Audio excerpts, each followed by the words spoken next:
Hello mga mami! For today's video, tara samahan niyo po ulit ako sa ating panibagong araw. Kahapon pa nga ganap yan mga mami at pagkagising ko nga ay may nakahanda na nga agad na almusal. Diyos ko, tatamarin na naman ako ng paglilinis niyan. Nakashuta. Hello!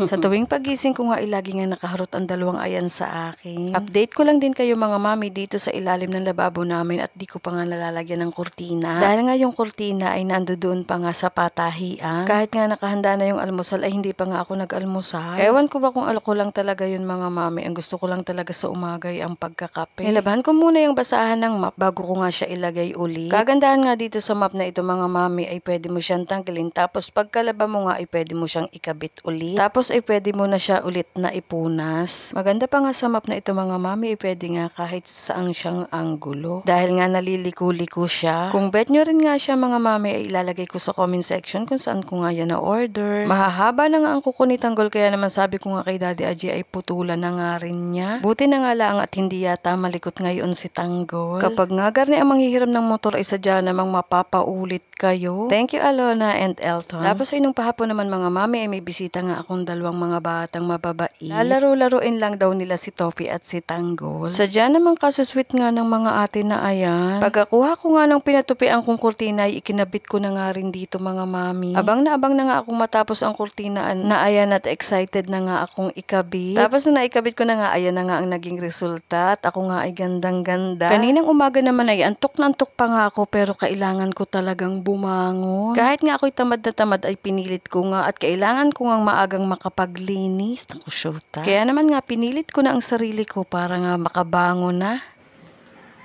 Ay, bakit nyo hinubad ang mga damit nyo? Topi. Ala.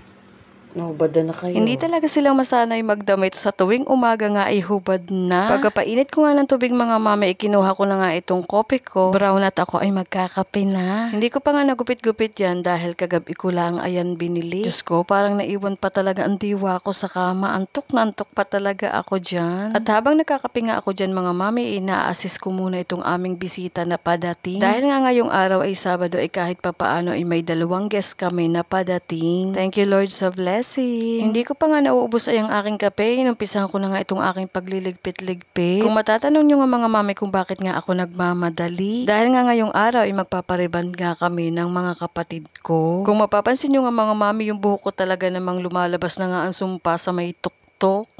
Buti na nga lang at palagi nga kaming may sponsor sa pagpapariband ng ate ko. Thank you palagi Mary sa pag-sponsor ng pagpapariband namin ng ate Mitch. Alas 8 pa lang naman sa mga oras na yan kaya naman sabi ko nga ay makakapagwalis pa ako ng harapan. At dahil alas 9 pa naman yung dating na magre-revand sa amin, ilalabas ko pa nga lang itong mga libagin sana doon sa may kubo ay dumating naman itong aking mudra bells. Aba ay makikipagmaritisan pa yata ako nga ay nagmamadali. Charis. Isasauli lang daw niya ring mga plato na napunta nga daw sa kanila. Bihira nga lang ang may dumaan dito na magtataho kaya nga sabi ko ay bibili nga ako. Ngayon nga lang yata ako makakatikim ulit ng taho. Lumabas na nga ako dito sa may harapan at para nga makapag-umpisa na ako ng pagwawalis-walis ng harapan. Bihira lang naman ako makapagwalis ng harapan mga mami at kadalasan nga ang Daddy Aji ay nagwawalis diyan. At dahil nga may trabaho siya ngayong araw ay wala nga akong no choice kundi ako magwalis. Maya-maya naman ay dumating na nga itong aming kausap na Becky at ito nga at inumpisanahan na nga itong ate ko. Pagkatapos naman ng ate Mitch ko ay sinunod na nga ako. Bali dito na nga kami nagpaayos ng buhok dito sa bahay ng aming mudra bells. Ilang months na rin naman nga yung pahuli naming pagpapariban kaya naman nga lumalabas na nga itong mga sumpa-sumpa. Tapos ay ito namang si Mary dahil nga ayun ang gusto ng kanyang fiancé ay kulot-kulutan. Kaya naman nga wala siyang no choice kundi ang sunodin.